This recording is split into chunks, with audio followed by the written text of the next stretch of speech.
Okay, today we're going to be working on a 99 Ford F-250 with the 6.8 liter or the V10 Triton. I'm going to be replacing the coils and plugs. And I'm not going to run through every one of them with you. I'm going to do one and move on from there. The plugs that I'm using are Autolite. Let's see if I can find a part number for you real quick. There's at least a barcode there for you. And these are iridium plugs. And I have Edelbrock coils. There's part number for you there. Okay. I have purchased these online from O'Reilly's. Due to my state tax and everything else, it ended up being right about $400 for all 10 of them. I'll get them all in shot there for you real quick. There you go. Okay. Some tools that I'm going to use, white lithium grease, and I'll show you what it's for. Don't worry. We got a ratchet, flathead screwdriver, 5/8 socket with the little rubber down inside there to hold the plug. Kind of hard to see, but it's in there. A 7mm socket on an extension. Of course, we got our plug and our coil. For this vehicle and for this plug, what did I do with that? The coil gap is going to be 0.54, so it's 0.054.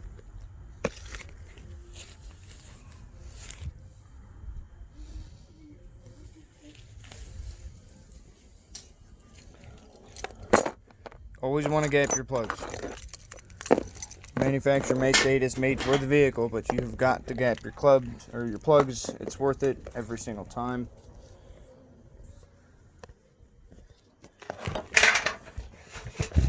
Gapping is pretty simple. Got your gap tool, or you can use a feeler gauge if you choose to do so. You find your number, which was 5.4, correct?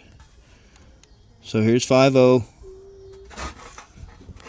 We're going to move through our gapper and make it bigger or smaller until we get to the desired number that we're looking for. To make it bigger, you just simply pry up on it a little bit. To make it smaller, you smash it down. Too tight. Let it go.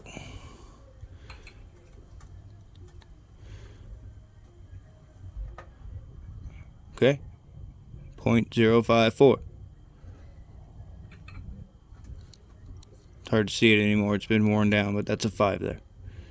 5's the big notch. 1, 2, 3, and 4. 5.4. Okay.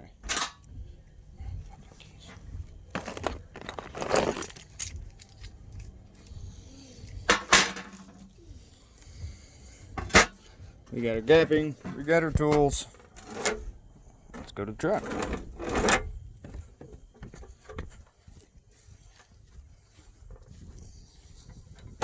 I am going to just show you an easy one as you go through. Yes, it'd be easier if you remove the intake off of it when you're doing this side. Yes, you're going to have to fight hoses and lines, PCV valves, hoses going everywhere. It's just what it's going to be. You're just going to have to kind of fight through it. I suggest first to remove your ignition wire or your electrical to it. Let's see if we can get that out of the way real quick. She's not wanting to work with me. See if I can set you down where you can see.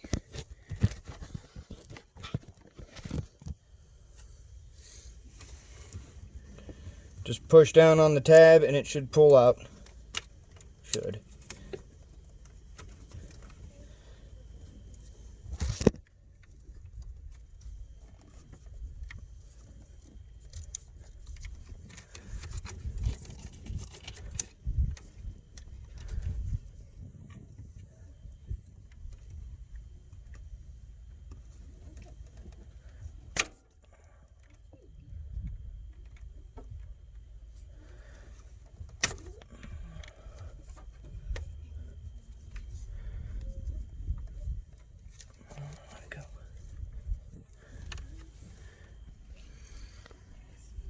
So your tab on this one, that's not it.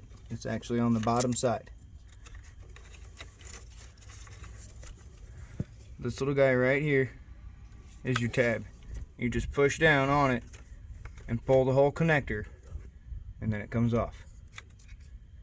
From there, we're going to move that little 7mm there.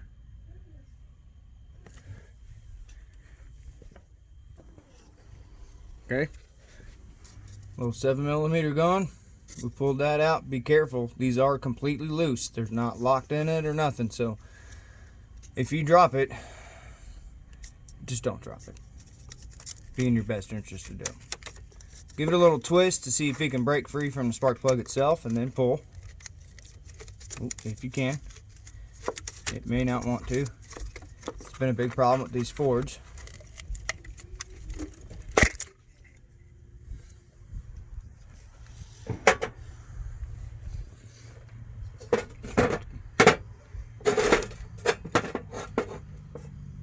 Old news.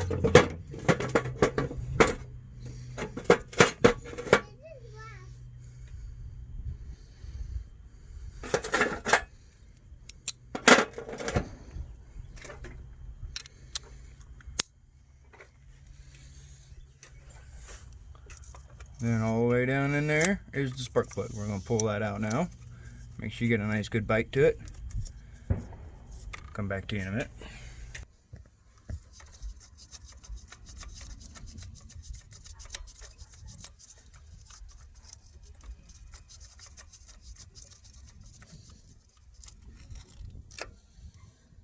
There it is.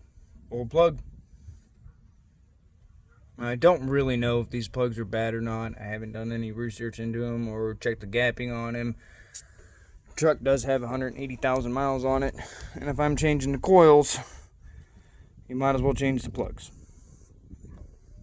It's gonna be that simple. Give me a second.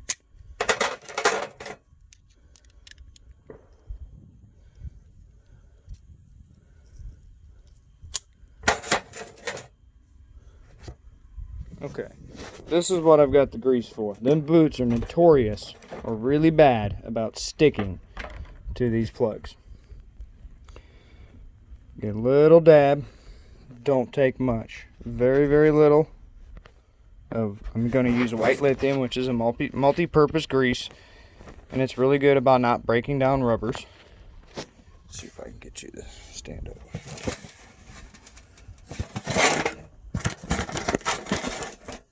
Okay, and we're only going to go just on the outside here and put, just a little bit, not very much at all.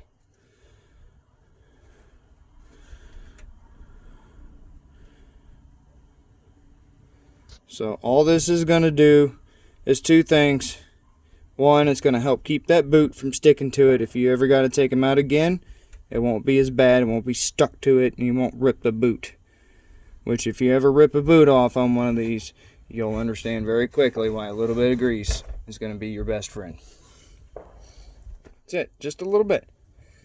And it will help keep moisture out of it as the years go on, which will help keep things from corroding inside your plug. There's a spring inside of these coils, and that spring will eventually corrode and go bad on you. Usually it doesn't, because the boots are designed very well and they do stick too well.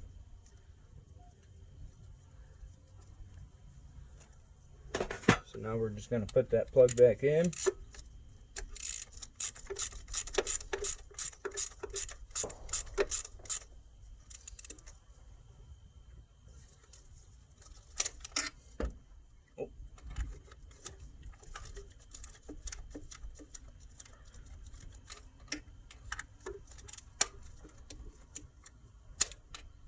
Bear with me. Gotta get a set of pliers. My socket's stuck on too. Alrighty. Got the socket out. I'll put our coil back in now. A new one, of course.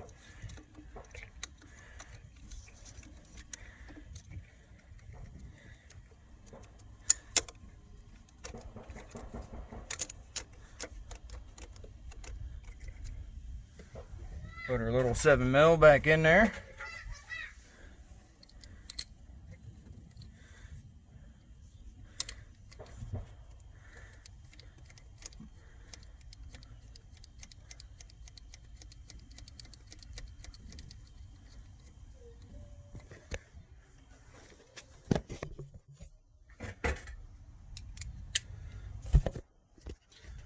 I mean, you do not have to go crazy tight with these. They just need to be snug down. Nothing crazy.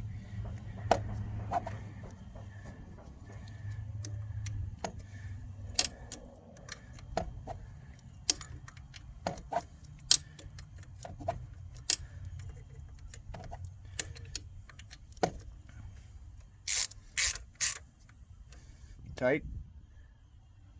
Just a little snug. That's all you need.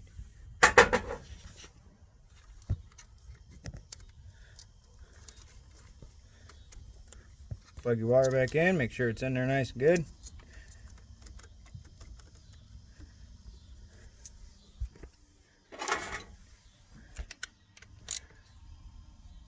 Yep, she's snug. And that's it. There you go. I just had to replace a plug-in coil on a V10 Triton or 6.8 liter Ford motor. Enjoy.